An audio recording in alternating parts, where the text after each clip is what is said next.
Good evening.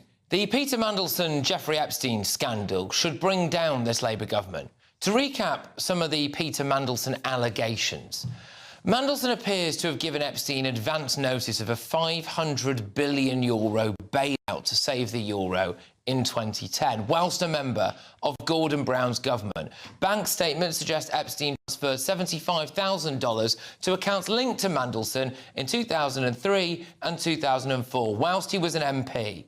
Epstein allegedly paid £10,000 to Mandelson's husband, Reinaldo Arvia da Silva, in 2009, shortly after Epstein was released from prison, to fund an osteopathy course. Emails from June 2009 suggest that Mandelson forwarded a highly sensitive economic memo intended for then Prime Minister Gordon Brown directly to Jeffrey Epstein. Files show that Mandelson was advising Epstein on how JP Morgan could lobby the UK government over a proposed tax on bankers' bonuses. And in one email, Mandelson suggested that the bank's CEO should, quote, mildly threaten the Chancellor, Alistair Darling. Mandelson is accused of lying about the length of time he had contact with Jeffrey Epstein and, of course, the nature of their relationship. And tonight, the SNP and Reform UK have reported Mandelson to the police, and the Met Police are now reviewing misconduct allegations. Now, to be very clear, senior civil servants say that they prepared a file for Sir Keir Starmer detailing Mandelson's links to Epstein when he was being considered for US ambassadorship in 2024. Mandelson had already been sacked twice from government, and yet Sir Keir Starmer appointed him again, didn't he? He's resurrected a bloke whose nickname was literally the Prince of Darkness, OK? Can you imagine if you were hiring for a job in the NHS? Who have we got today for an interview? Oh, it's Peter. His nickname's Bone Crusher. Well, we'd probably say, no, won't hire him. What about, we're hiring for a job as a train driver. Who's up for the interview? Oh, it's Peter. What's his nickname? Disaster Man. Well, we're probably not going to hire him, are we? But no, Sir Keir Starmer pressed ahead.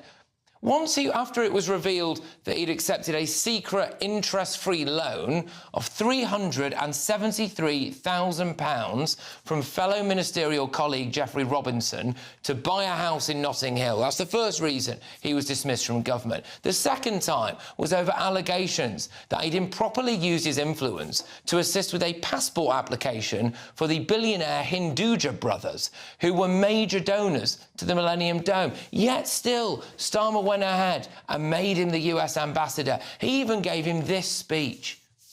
I can feel there's a real buzz around Washington right now. You can sense that there's a new leader in town, that he's a true one-off, a pioneer in business and in politics. Many people love him. Others love to hate him. But to us, he's just Peter.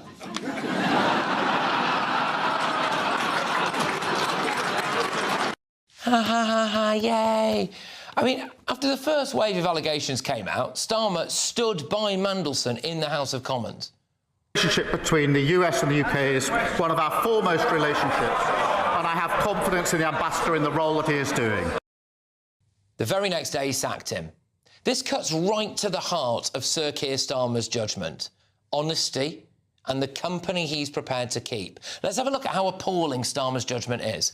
He appointed Lord Hermer as our Attorney General. Hermer represented people, including a man accused of masterminding the 9/11 terror attacks. He's also now embroiled, along with Keir Starmer, in claims they worked together to get British war heroes investigated for war crimes that turned out to be completely false. And I need to tell you something about this. Last week, when the news broke in the Daily Telegraph that claimed that Starmer and Hermer led a witch hunt against British troops, Number 10 denied it vociferously.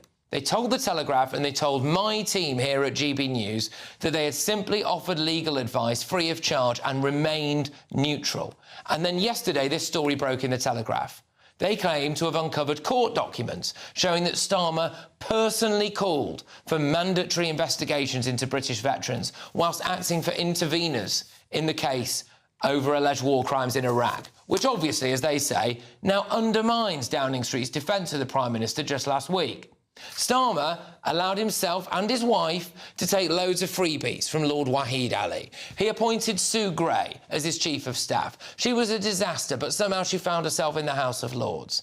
He's removed the whip from various Labour MPs for rebelling on things like scrapping the two-child benefit cap or the family farm death tax, only to U-turn and implement those policies a few months later. He's actually U-turned about 16 times so far. He appointed Rachel Reeves as Chancellor.